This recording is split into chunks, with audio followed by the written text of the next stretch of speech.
असा आंबा कापायचा, त्याच्या 8 फोडी करायच्या आणि त्यातला मधला गर काढून टाकायचा आणि मग जरा सुकट ठेवायचं. मग त्याला तो तयार मसाला केलेला लावायचा. अगदी छान लोणचं होतं. कैरीचं गोड लोणचं कसं बनवायचं ते सांगते. 10 किलो कैरी घेतली, ती फोडली, तिला हळद मीठ लावून कॉटनच्या कपड्यामध्ये बांधून ठेवली 10-12 घंटे. नंतर 1 किलो लसूण, 1/2 किलो शंकेश्वरी मिरची 100 ग्रॅम, बेडेकर मसाला 2 पाकिट, मेथी पावडर 100 ग्रॅम, मोहरी पावडर 100 ग्रॅम, दालचिनी 50 ग्रॅम,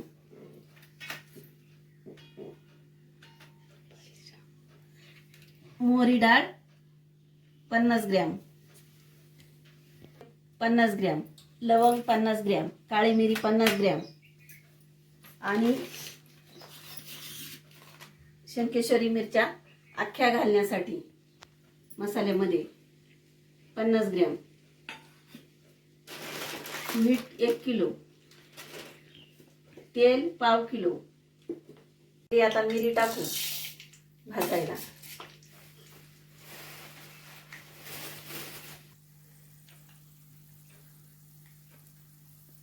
आता आपण लवंगा टाकू, दालचिनी टाकू.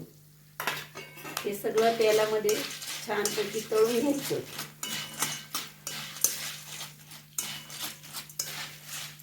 लोण वाढते.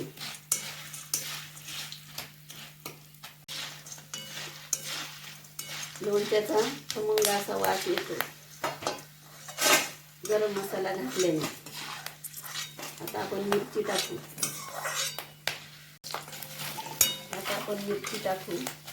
मिरची पण थोडीशी भाजून घेऊ.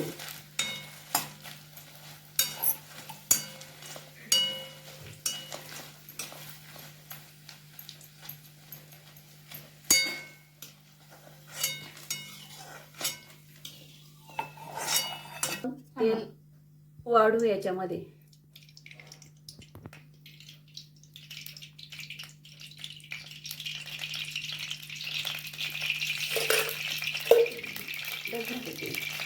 गूळ टाकू आता गरम करायला.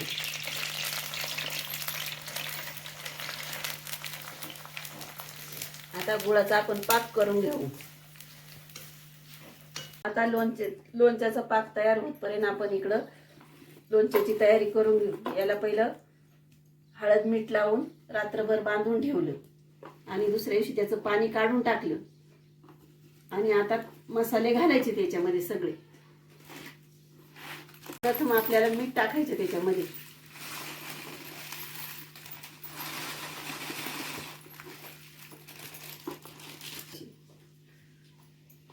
आपल्या अंदाजानुसार हळद मीठ टाकून द्यायचं याच्यामध्ये, आपल्याला जसं पाहिजे तसं.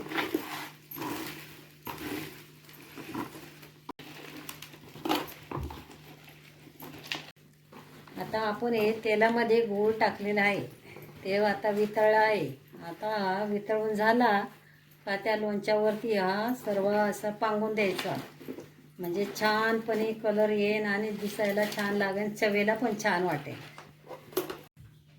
आता आपण मोहरी पावडर टाकत आहे. बोला. आता आपण मोहरीची डाळ टाकत आहे.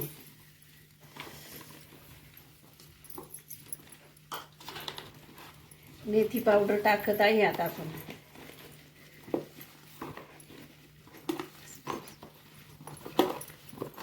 बडीशेप. आता आपण बडीशेप टाकत आहे.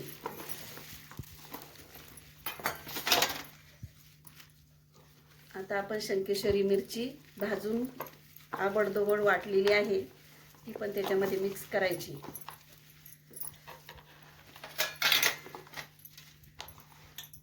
बेडेकर मसाला टाकत आहे आपण.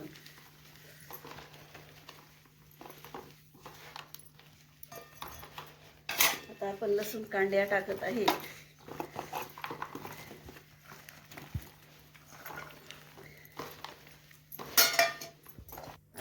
गरम मसाला भाजलेला सगळा याच्यामध्ये मिक्स करत आहे.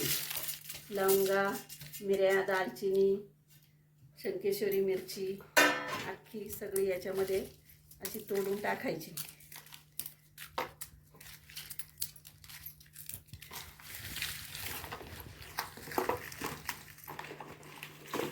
आणि सर्व छानपैकी मिक्स करायचं. आपण त्याच्यामध्ये गूळ घालू.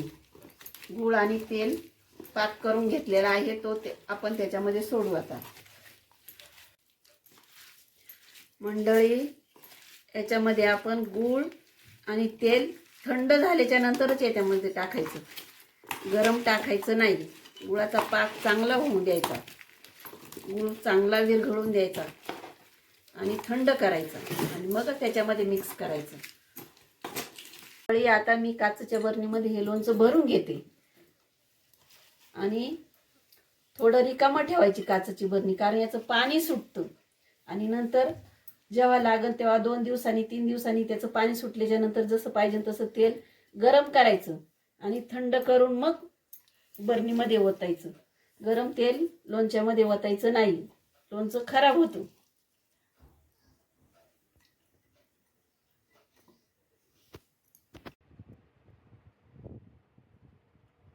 मग मंडळी, कशी वाटली आमची दोन्ही आजीची रेसिपी? मग लाईक करा, शेअर करा आणि सबस्क्राईब करा आणि कमेंट करायला विसरू नका.